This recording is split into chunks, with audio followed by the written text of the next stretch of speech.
আসসালামু আলাইকুম। আজকে আবহাওয়াটা অনেক সুন্দর, বাইরে বৃষ্টি হচ্ছে। এজন্য এখন আমরা গরুর মাংস রান্না করব। কিভাবে করব সেটা এখন আমরা দেখাবো। মাংসটা ধুয়ে এখন একটা পাত্রে নিয়ে নিলাম। এখন কি কি মশলা দিব সেটা এখন দেখাবো। এখন আমি মশলা অ্যাড করতেছি। হলুদের গুঁড়া দিয়ে নিচ্ছি 3 চামচ, মরিচের গুঁড়া দিয়ে দিচ্ছি 3 চামচ, তারপর দারচিনি, এলাচ এগুলো দিয়ে দিচ্ছি পরিমাণ মতো। পেঁয়াজ পরিমাণ মতো দিয়ে দিচ্ছি। তারপর দিচ্ছি আদা রসুন মিক্সড।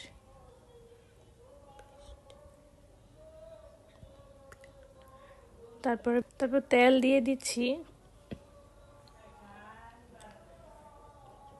তারপর ভালো করে মেখে নিচ্ছি।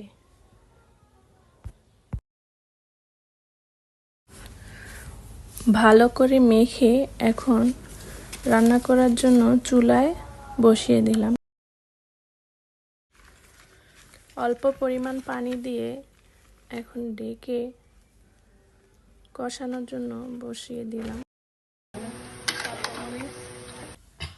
8 থেকে 10 মিনিট পর মাংসটা নেড়ে 3-4টা আলু কেটে ধুয়ে আলুগুলো ধুয়ে ঢাকনাটা সরিয়ে এখন আলুগুলো দিয়ে দেব মাংসতে।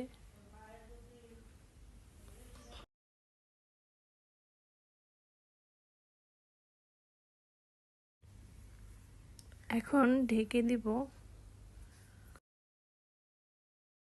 10 মিনিট পর কষানো হয়ে গেছে আমাদের। এখন নেড়ে চেড়ে তারপর আমরা 2 বাটি পানি দিয়ে দিব। এখানে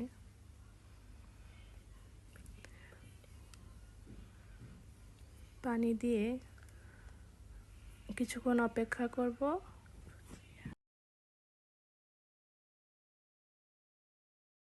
এখন তরকারিটা নেড়ে জিরা দিয়ে দিলাম 1 চামচ। তারপরে এখন তরকারিটা নেড়ে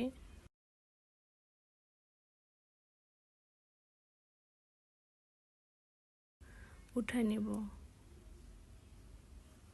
তরকারিটা এখন হয়ে গেছে।